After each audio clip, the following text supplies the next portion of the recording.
this is a tiny earpiece. You put it inside your ear with a little bit of adhesive, and you can receive signals from across the world. A strong player, such as a grandmaster, using this type of signal in combination with a chess engine is invincible. They can not only find the correct moves, but the moves that are just correct enough to win the game without seeming suspicious. Now, in the hypothetical that Hans Niemann cheated over the board in person versus Magnus Carlsen, the world champion, it's possible that he used something just like this. If he did cheat, of course, which we don't know for sure. I mean, we do know for sure that he was dishonest in his interview, and we have lots of evidence that he cheated online in money events. I mean, in some sense, this is just robbery. He is just taking money from people who would have earned it legitimately through illegitimate means. After Magnus Carlsen, the world chess champion, lost to Hans Niemann in an over-the-board live classical game, he withdrew from the tournament, the Sinkfield Cup, an unprecedented event. It was clear that he was making insinuations of Hans having cheated. If Hans Niemann didn't cheat, this is a player capable of beating the world champion on his own. And he's demonstrated this multiple times, beating the world champion multiple times recently, in person. A player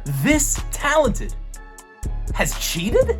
I mean, top players are necessarily passionate about chess, finding good moves in their mind. So if he didn't cheat, Hans Niemann, a player capable of beating the world champion and in turn being the best player in the world in that moment, has knowingly cheated in the past and since then stopped cheating and gotten better?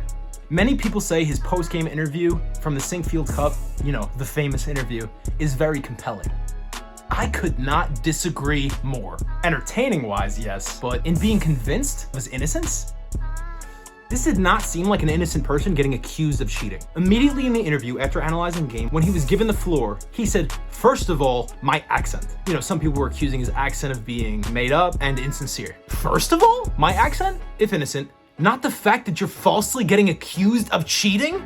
That's not first of all? You're capable of beating the world champion of chess at the age of 19. And first of all, my accent?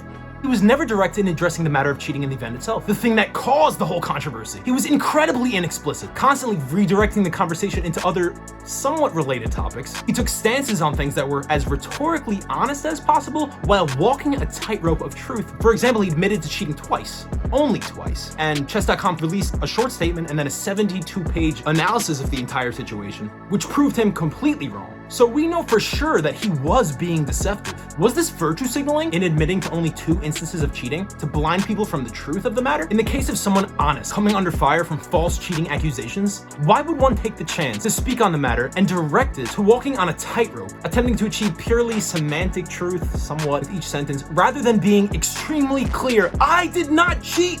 I am innocent. I just beat the world champion. Where's my credit? I did not cheat in this event. Yes, okay, I cheated in the past, but I am not cheating here in this event. This is what the whole controversy is about. Instead, he just briefly mentions this sort of thing in passing, rather than it being the focal point of his sincere emotional statement. The interview, after getting publicly accused of cheating, he starts first by analyzing the game passionately, then addresses other related topics, such as his new accent and explaining his luck in preparation for the game, and then he partially admits to some instances of cheating online in the past and frames it saying that he is admitting to this and stating his truth so as to not allow for misrepresentation, and is proud of himself for learning from that mistake, while Chess.com then came out and proved his statement to be false, and he's calling people out for calling him out rather than the topic at hand of him cheating in this event, the most serious accusation, the one that started it all. So if you are innocent, why not express your full truth directly?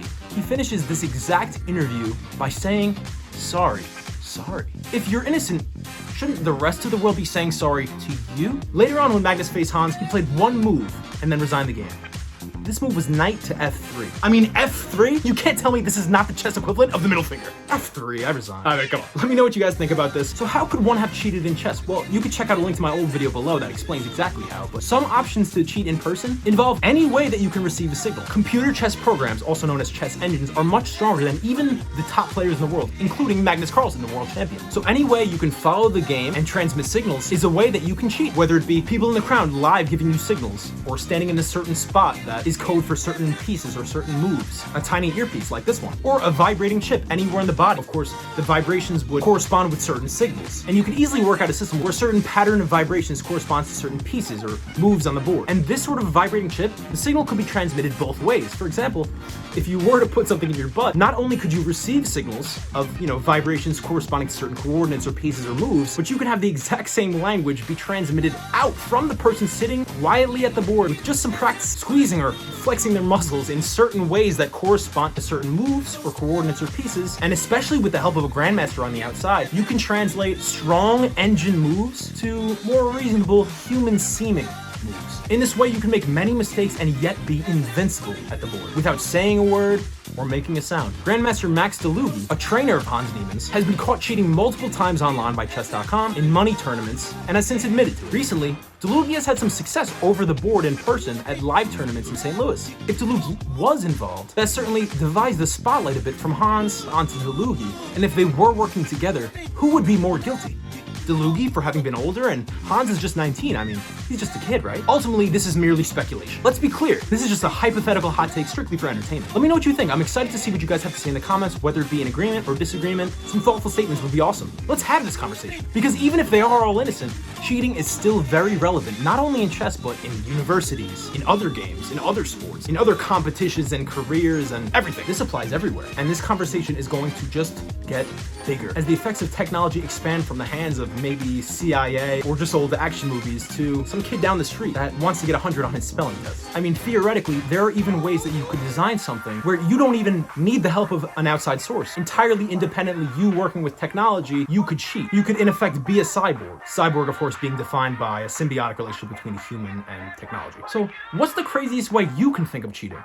Let me know in the comments below. Where do we go from here? With the topic of chess, it's up to those who host tournaments, as well as chess websites. And of course, individuals. You, me, little Timmy from down the street. We are all involved in creating an atmosphere of fair play, where we champion human intuition and skill, and minimize or eliminate unfair play. Let me know what you guys think about this.